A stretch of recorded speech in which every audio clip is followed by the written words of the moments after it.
मनामनांचा प्रतिनिधी जनसामान्यांचा।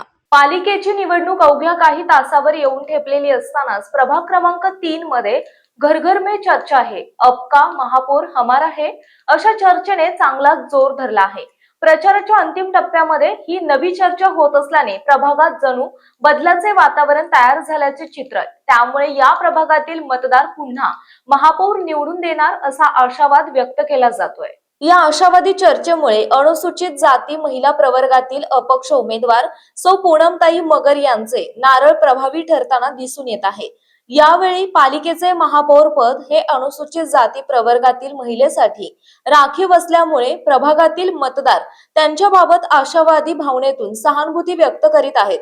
मतदारांना सहज उपलब्ध होणारा सर्वसामान्य चेहरा, उमेदवाराची उच्च शैक्षणिक गुणवत्ता, मनमिळावू स्वभाव, जनसामान्यातील स्वच्छ प्रतिमा आणि प्रभागाच्या विकासाला गती देणाऱ्या स्थानिक उमेदवाराच्या पाठीशी राहणार असल्याचे मत प्रभागातील नागरिक व्यक्त करीत आहेत। या सर्व जमेच्या बाजू आणि हे सर्व गुण पूनमताई मगर यांच्याकडे असल्यामुळे त्यांच्याबद्दल विश्वास व्यक्त केला जात आहे। प्रभागातील सोसायटी धारकांसह नागरिकांच्या अनेक समस्या प्रलंबित आहेत। शिवाय अनेकदा नागरिकांना पोलीस ठाण्याबाबतची मदत अपेक्षित असते।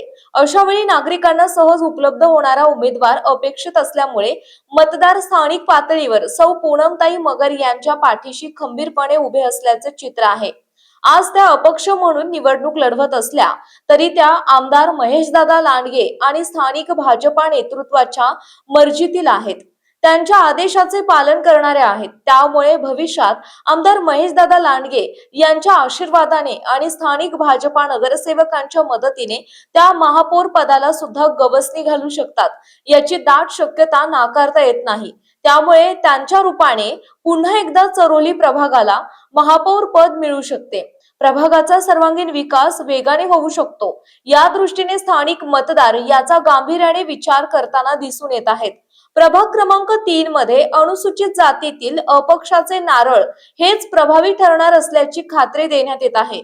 प्रभागातील मतदार आपापल्या परीने अ गटातून अनुसूचित जाती प्रवर्गातून अपक्ष असलेल्या सौ पूनमताई मगर यांच्या नारळ चिन्हाचा जोरदार प्रचार करीत आहेत। घरोघरी जाऊन प्रभागातील मतदान यंत्राबाबत नागरिकांना समजावून सांगत आहेत। त्यांना अ गटातील 6 क्रमांकावर असलेल्या नारळ चिन्हावरील बटन दाबून मतदान करण्याचा सल्ला देत आहेत। आपल्या परिसरातील महत्त्वाच्या बातम्या पाहण्यासाठी आजच आमच्या लोकनेता न्यूज महाराष्ट्र चॅनलला YouTube वर सबस्क्राइब करा आणि बेल आयकॉन प्रेस करा।